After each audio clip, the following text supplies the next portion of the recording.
تک امیر المومنین کی زبان سے ظاہری طور پہ دنیا چھوڑ کے جاتے ہوئے آخری جملہ عقل انسانی پہ چھایا ہوا ہے، فوزتو برب الکعبہ،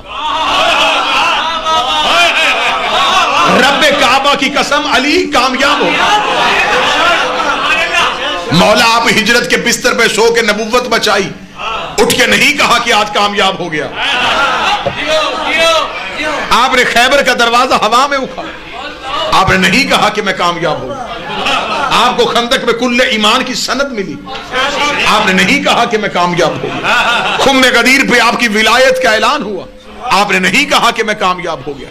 میرے مالک پوری زندگی میں یہ جملہ زبان سے نہیں نکلا، آج 19 رمضان کی صبح آپ کی زبان سے یہ جملہ کیوں نکلا کہ رب کعبہ کی قسم علی کامیاب ہوگی؟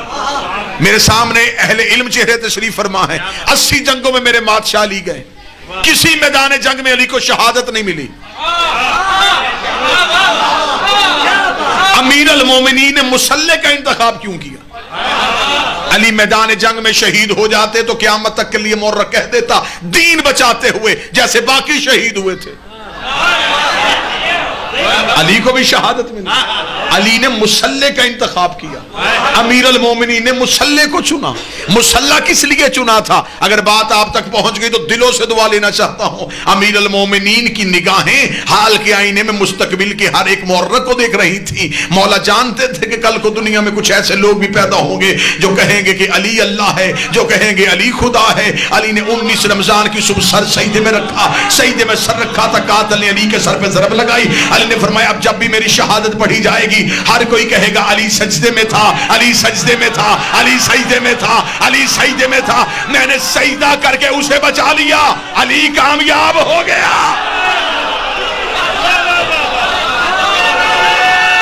بسم اللہ۔ جس کا سجدہ توحید کو بچا لے، ہمارے سجدے ہیں گناہوں کی معافی کے لیے، امیر المومنین کا سجدہ ہے اسے بچانے کے لیے۔ اگر اجازت دیں تو لفظ تبدیل کروں، ہم سجدہ کر کے خود کو بچاتے ہیں، علی سجدہ کر کے اس کو بچاتا۔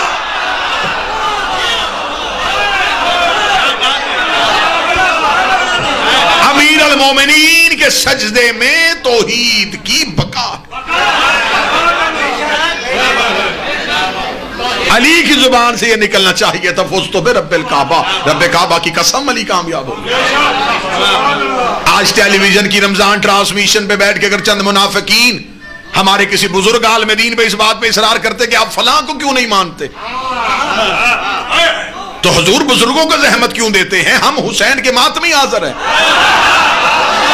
آپ ہم سے پوچھئے کہ ہم کیوں نہیں مانتے، پھر ہم آپ سے پوچھیں گے کہ آپ حضرت ابو ذر غفاری کے قاتل کو کیوں مانتے ہیں؟ محمد بن ابی بکر کا قاتل کون تھا؟ بی بی عائشہ کو زندہ گڑھے میں پھینکنے والا کون تھا؟ رسول کو کاغذ قلم سے انکار کرنے والا کون تھا؟ رسول کو تنہا چھوڑ کے جانے والا کون تھا؟ سیدہ کے دروازے پہ آگ لانے والا کون تھا؟ حسن کے جنازے پہ تیر برسانے والا کون تھا؟ یزید کی بیعت کرنے والا کون تھا؟ ہم غریب ہیں لیکن ہم سے یہ نہیں ہوتا، قاتل بھی رضی اللہ، مقتول بھی رضی اللہ۔ جو مدینے سے نکالے اسے بھی رضی اللہ کہا جائے۔ ہم امیر المومنین متوجہ صاحب، ہم ذکر امیر المومنین پہ کسی ذکر کو ترجیح دیتے ہی نہیں۔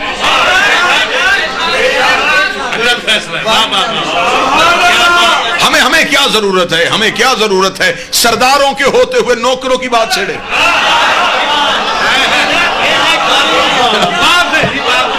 میرے اہل سنت بھائی تشریف فرما ہے، نفرتیں نہیں محبتیں پھیلانے کے لیے پیغام دے۔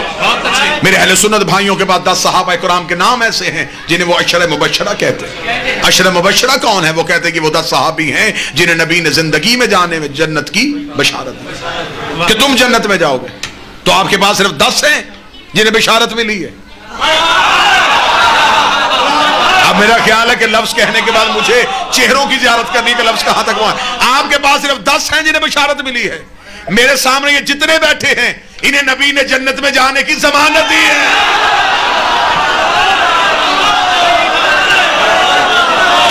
نہیں کہا جو حسین کو روئے یا رلائے یا رونے والی شکل بنائے اس پہ جنت واجب. بشارت والے اور ہیں، ضمانت والے برادران ایمانی. اگر اللہ تک پہنچنا چاہتے ہو تو اللہ تک سوائے آل محمد کے کوئی نہیں پہنچا سکتا. ان کے علاوہ تو کسی نے اللہ کو دیکھا ہی نہیں. آدم دنیا میں آدم نے کہا اللہ ہے، لوگوں نے کہا دلیل، اس نے کہا گردش لیل و نہار. متوجہ مکمل ہے سرکار. میری یہاں پہلی حاضری ہے، ویسے زندگی کی پہلی مجلس نہیں. بسم اللہ سرکار.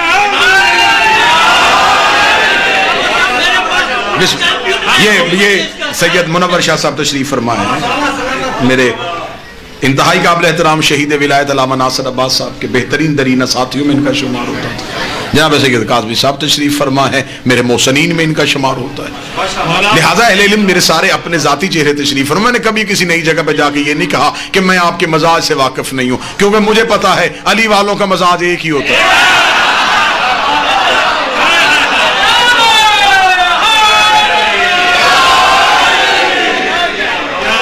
ان کے سوا مجھے کوئی ایسا دکھا جو ہمیں اللہ سے ملائے. حضرت آدم دنیا میں اللہ ہے، لوگوں نے کہا دلیل، کہنے کہ سورج کا نکلنا اور وقت پہ غروب ہونا، یہ ہوائوں کا چلنا، یہ دریا کا، یہ ساری دلیلیں ہیں کہ یہ سب کچھ میرا اللہ کر رہا ہے. یعنی کہ حضرت آدم نے بھی اللہ منوایا تو نشانیوں سے. میں ٹھیک ہے. حضرت نوح آئے، لوگوں سے کہا اللہ ہے، لوگوں نے کہا دلیل. جناب نوح نے کہا کہ تنور سے پانی نکلے گا، جو میری کشتی میں بیٹھے گا وہ بچے گا. یہ اس بات کی دلیل ہے کہ میرا اللہ ایسا ہے جو اتنے پانی میں میری کشتی کو تیرتا ہوا رکھے. نشانی سے اللہ منوایا. حضرت ابراہیم اللہ ہے، لوگوں کا دلیل، فرمایا نار نمرود کا گلزار ہونا. حضرت موسیٰ نے کہا اللہ ہے، لوگوں کا دلیل، فرمایا کوہ طور. حضرت عیسیٰ نے کہا اللہ ہے، لوگوں کا دلیل، فرمایا ید بیضا. ہر ایک نبی نے دلیلوں سے بتایا کہ اللہ ہے. کوفے کے ممبر پہ علی بیٹھے دلیل فرمایا اللہ ہے. ایک یہودی کا دلیل فرمایا ہم.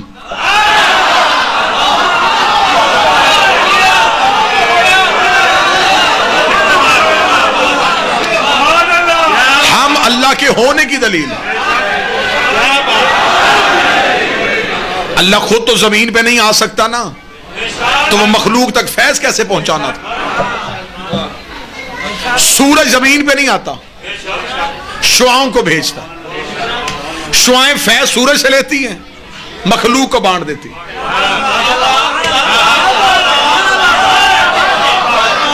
شعائیں سورج نہیں، سورج کا اثر ہے. 14 اللہ نہیں،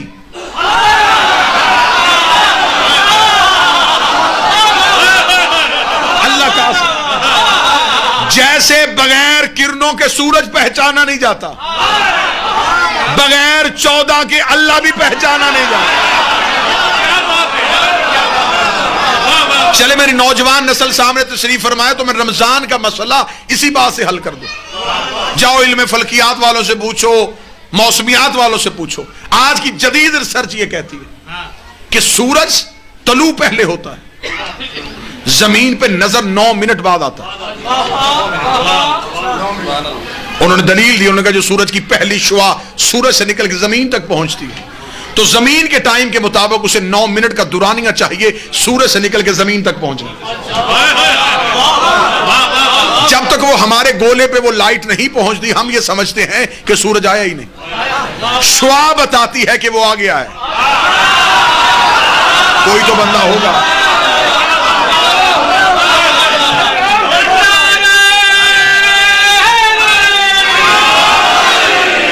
یقیناً میں ممبر پہ جھوٹ نہیں، میں سمجھ رہا تھا مضافات ہے، مجھے عوامی سطح پہ بات کرنی ہے. میرے ان 2 عزت والے سادات نے مجھے بتایا کہ اسے عمومی سطح نہ سمجھیے گا. یہ مخصوص لوگ ہیں جنہوں نے قدیمی علماء کو سماعت کیا ہوا، لہذا آپ کی سماعتوں کے اس معیار کو سمجھتے ہوئے میں نے گفتگو اس سطح پہ. انہوں نے کہا سورج سے نکلتی ہر 9 منٹ بعد آتی ہے. 9 منٹ تک دنیا میں اندھیرا رہتا ہے کیونکہ شعاع نہیں پہنچی. شعاع سورج کی دلیل ہے. دلیل ہی کو عربی میں حجت کہتے ہیں.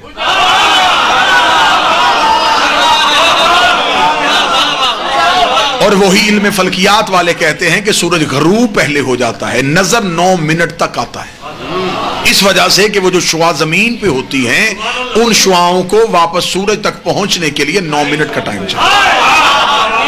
جتنی دیر تک وہ زمین سے سورج تک پہنچتی ہیں زمین والے سمجھتے ہیں کہ ابھی سورج ہے، لیکن وہ جا چکا ہوتا ہے۔ میرے جانے کے بعد سب بات سمجھ میں آئے تو پھر نوکر کو دعا دے دینا، رات بستر میں سمجھ آئے تو پھر نوکر کو دعا دے دینا۔ دنیا مولا حسین کی عزت کا سمجھ اگر ہم سے چاہے تو ہم سائنس سے اپنا مذہب ثابت کر سکتے ہیں۔ سورج نکلتا پہلے ہے، نظر 9 منٹ بعد آتا ہے، غروب پہلے ہوتا ہے، 9 منٹ تک نظر آتا رہتا ہے۔ اب بھی ہم زمانے کو بتائیں کہ ہم روزہ 10 منٹ بعد کیوں کھولتے ہیں؟ ہائے ہائے،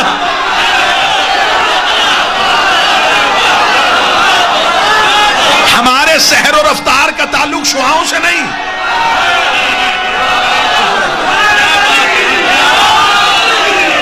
ہمارے سحر و رفتار کا تعلق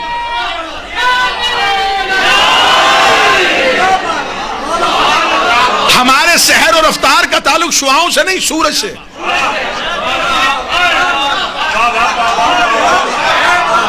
جب سائنس کہہ رہی ہے کہ 10 منٹ پہلے اور 10 منٹ بعد غروب ہوتا ہے تو پھر 10 منٹ کا فلسفہ تو ہم نے سائنس سے ثابت کر دیا۔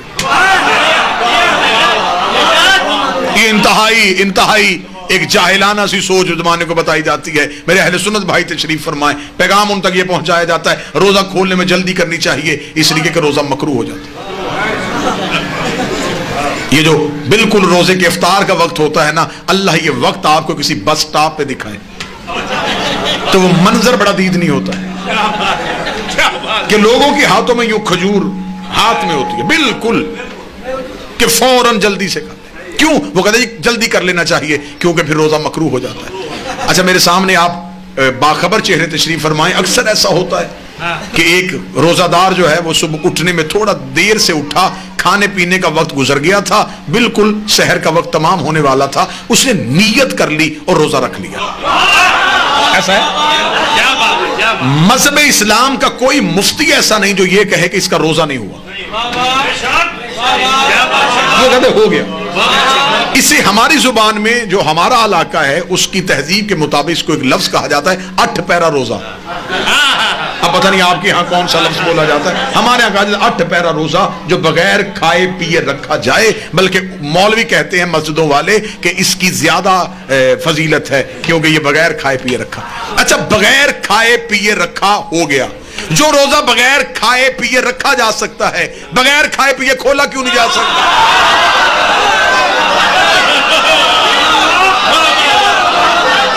روزے کا تو اپنا وقت ہے، اس نے یہ نہیں دیکھنا کہ آپ نے کھجور کھائی ہے کہ نہیں کھائی۔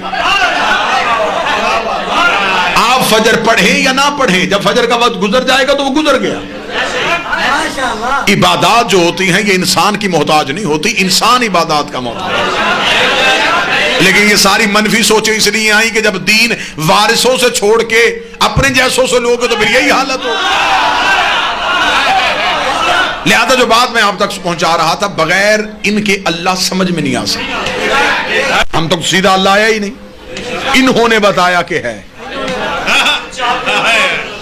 یہ جو سارے کلمہ پڑھتے ہیں نا، اشہد ان لا الہ، ہم گواہ، میں گواہی دیتا ہوں ہے، یہ سب سے پہلے گواہی انہوں نے دی تھی۔ انہوں نے کہا ہے، ہم نے کہا ہے۔ ان کی ہے کا نام توحید ہے۔ انہوں نے کہا ہے، ہم نے تو اللہ نہیں دیکھا، انہوں نے بتایا کہ اللہ ہے، ہم نے ان کی زبان پہ یقین رکھا، اس یقین کو ایمان کہتے ہیں، تسلیم کیا، اس تسلیم کو اسلام کہتے ہیں۔ انہوں نے کہا اللہ ہے، ہم نے مان لیا۔ تو وہ اللہ سیدھا نہیں آیا، ان کے ذریعے سے قرآن بھی ہمارے دلوں پہ نہیں بھیجا، فرشتہ بھی ہم تک نہیں بھیجا، ان کے پاس بھیجا۔ جنت کی سرداری بھی ہمیں نہیں دی، جہنم سے بچانے کا اختیار بھی ہمیں نہیں دیا، انہیں دیا۔ یہ بھی میرے بدے ہاتھ ہے، فیصلہ گھر جا کے کرنا۔ جو اللہ ساری طاقت ہونے کے باوجود ان کے بغیر ہم تک نہیں آتا تو ہماری عبادت ان کے بغیر قبول کیسے کرے؟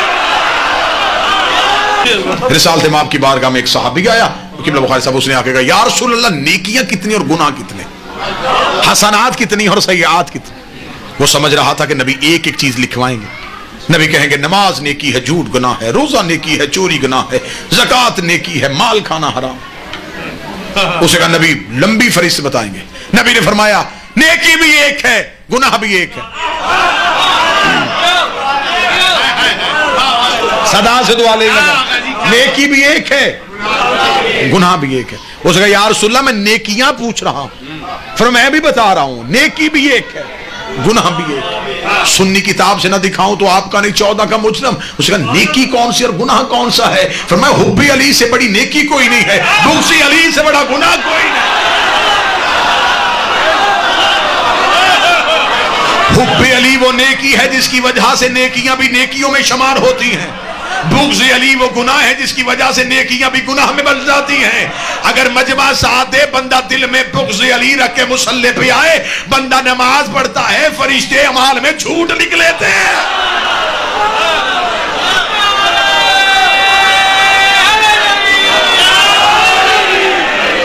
اس نے نماز پڑھی تھی. ذاکر صاحب کے لیے